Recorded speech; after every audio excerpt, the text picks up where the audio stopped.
Assalomu alaykum. Bugungi mavzumiz sohaviy ma'lumot axborot hujjatlari.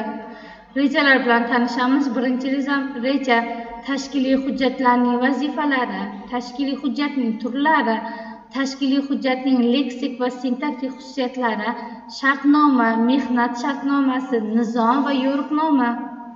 Ma'lumot axborot hujjatlari anchayin katta guruhni tashkil qiladi. Ular ish yuritish jarayonida ayniqsa ko'p ishlatiladi. Ma'lumot axborot hujjatlariga ariza, bayonnoma, tasnoma, tavsiyanoma, ma'lumotnoma, ishonchnoma, dalolatnoma, tarjimai hol, tushuntirish xati, taklifnoma, e'lon kabilar kiradi.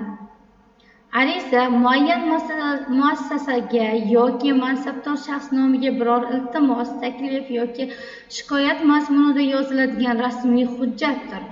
Ariza amaliyotda eng ko'p qo'llaniladigan va keng tarqalgan ish qog'ozidir. Maktab o'qituvchisi va talaba, menejer va fermer, muhandis va olim, tadbirkor va mansabdor shaxs jamiyatning barcha a'zosi ariza yozishdan xoli emas. Ikki yoki undan ortiq tomonning fuqarolik huquqlari va majburiyatlarini belgilash, o'zgartirish yoki to'xtatish yo'lidagi kelishuv shartnoma hisoblanadi. Boshqacha qilib aytganda, shartnoma tomonlarning biror bir munosabatlar o'rnatish haqidagi kelishuvni qayd etuvchi va bu munosabatlarni tartibga soluvchi hujjatdir.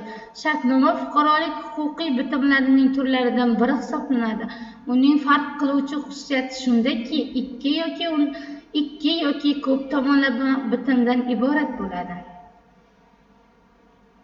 Oddiy xo'jalik shartnomalarining zaruriy qismlari: shartnoma, shartnoma tuzilgan sana, shartnomaning tuzilish joyi, shartnoma tuzayotgan tomonlar aniq va to'liq nomi. Shartnomaning matni, tomonlarning huquq adreslari, tomonlarning imzo va muhrlari. Shartnoma va kontraktlar o'z shakli va mazmuniga ko'ra nihoyatda xilma-xil bo'lib, ular quyidagilardan iborat: yetkazib berish shartnomasi, ijara shartnomasi, to'liq moddiy javobgarlik haqida shartnoma, mehnat shartnomasi. E'tiboringiz uchun rahmat.